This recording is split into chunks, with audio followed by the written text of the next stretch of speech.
Another patch, another tier list. What is up, everybody? This is Tom with Game Loop, and let's waste no time. This is your ultimate 14.4 meta tier list, covering every role. First, let's get started in the top lane. The main adjustments in this patch were the changes to champs like K'Sante, Renekton, Maokai, Fiora, Volibear, and Illaoi. Bruiser item adjustments were also made to push tanks out of the top lane a wee bit more. With the changes to Black Cleaver and the overall buffs to Renekton, his priority should rise in this patch, allowing him to press his advantages more effectively and push out the more punishable top laners, as well as take out champs like Aatrox, which will still be dominant in this patch. Renekton's build path becomes much more fluid now with the combination of changes from the last patch to the Profaned Hydra, and this patch's buffs to Black Cleaver. This 2-item spike will allow you to dominate most champions this patch, and for a safer path, you can rush the Black Cleaver first and go Sundered Sky second to allow for a stronger teamfight and skirmish presence. Next up, if you haven't already signed up to GameLoop.com, then sort your life out. We have hundreds and hundreds of LoL guides authored by professional coaches and challenger players covering every element of League, from all 5 champion roles to lane micro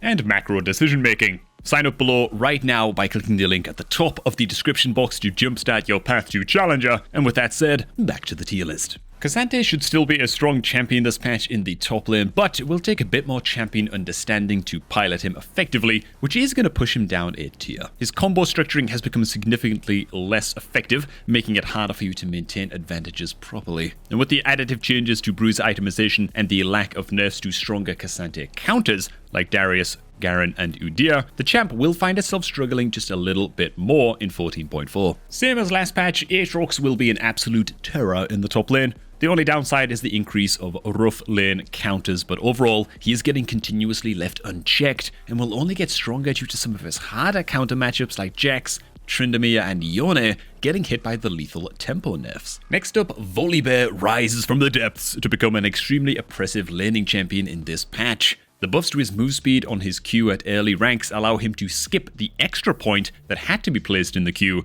to make it useful. And accompanied by the changes to his ultimate cooldown and E cooldown, this will make his early trade patterns far less exploitable. Many Korean Volibears have been abusing the item cooldown on Ingenious Hunter, stacking items like Unending Despair and Fimbulwinter to become an unkillable drain tank in the top lane. And finally, Darius will still be the go-to lane bullet champion, and his synergy with items like Trinity, Stridebreaker, and Black Cleaver will continue to allow him to assert his Noxian dominance in the top lane well into 14.4. The mid meta has not changed too much this patch, just a few quality of life adjustments. That is, of course, except for the melee nerfs to lethal tempo, which hurt many AD skirmishing mid laners like Yone and Yasuo. The main highlight of the patch is the buffs to Ahri, a champion that is already rising in popularity, and with these subsequent buffs, she will be a premier solo queue champion in 14.4. Ahri has a strong lane phase and straightforward fighting patterns, with the adaptations of the build after adjustments to Malignance in the last patch,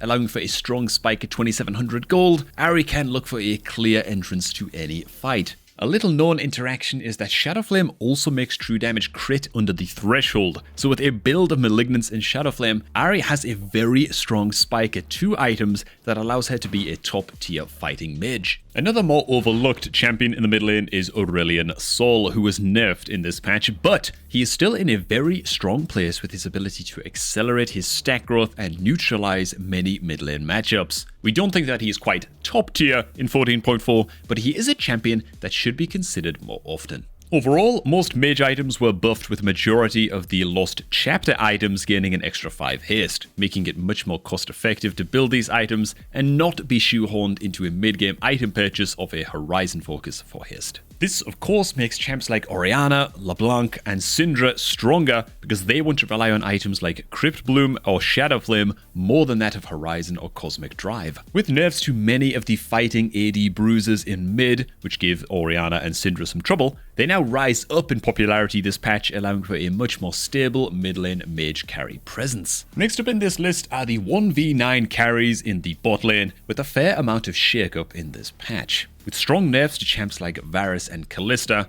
and nerfs to the safer W-Poke Smolder, there is room for more new champs to pop up in the carry role. Specifically, we see a rise in strength in champs like Kai'Sa, who have finally found footing in her build path for both AP and AD. And this is with AP going for an Eclipse Rush build into Nashor's and Shadow Flame for high range burst combos. And for AD Kaiser, with strong buffs to her most stat efficient second item in Terminus, the Kraken Terminus Rageblade build will make you feel like the 1v9 killing machine you've always aspired to be. Next, Varus is still a strong option with a versatile build path similar to the last patch, allowing for a strong lane phase and good fighting power on each item spike for both lethality and on hit. Your build may vary, but with the new Terminus changes, the Blade of the Ruined King Rageblade into Terminus build path feels much stronger in 14.4. Another champ that bears mentioning is Senna. Both farming and fasting styles have seen a much greater uptick in play rate and win rate, which shows how the scaling monster is going to take over the late game no matter what. The supportive fasting build has not changed in 14.4, but the farming build has some interesting adaptations. Your first item should still be Ghostblade, but for the second, you can opt to go into crit with rapid fire cannon, and your third item as IE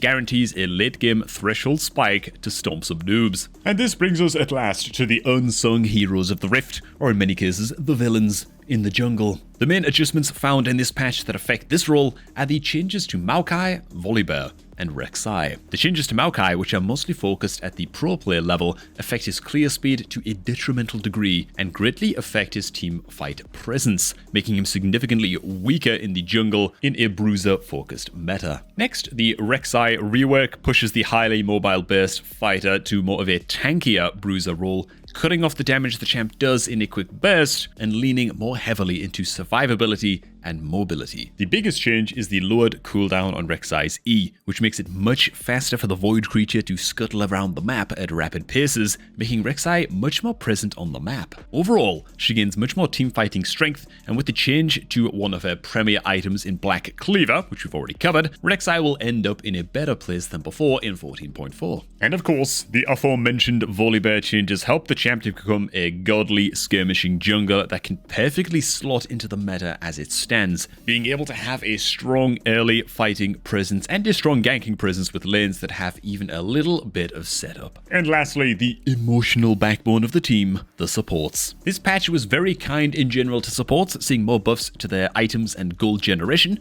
as well as meaningful changes to champs like Lulu, Soraka, Thresh, and Bard. And with the complete gutting of Maokai, surely we will see him be less dominant in the bottom lane and oppressive on the skill expression in the role. The main highlight here is going to be the massive changes to Lulu. The bonus damage that she got, coupled with the oppressive changes to early laning with the support item, allows for Lulu to actually hard pressure out lanes and change early laning outcomes. Coupled with her buffs on E damage and shielding, she becomes a much more well-rounded champion in 14.4. Similarly to Lulu, Soraka found herself gaining very nice early laning buffs, which pushed her into a much more comfortable position than before and allowed her to play a scaling game much more consistently. Both of these supports are looking to use Dreammaker as their main support item and build very situationally to allow strong protection for their carries. A much more aggressive option that has gotten substantial buffs in the past 2 patch cycles is that of Pyke, who remains a top tier pick in the meta, being able to mechanics check his way to victories even more consistently and gain more income to become the enemy ADC's worst nightmare. And that is all for our rapid fire 14.4 tier list. How did we do, and what crazy OP champs did we fail to cover? Remember to sign up to GameLeap.com right now to get instant access to hundreds of challenger guides to skyrocket your rank in patch 14.4 and beyond. And all you have to do is click the link down below at the top of the description box. For now, I want to thank you all for watching. Have a fantastic rest of your day. I'll catch all of you guys just a tad bit later.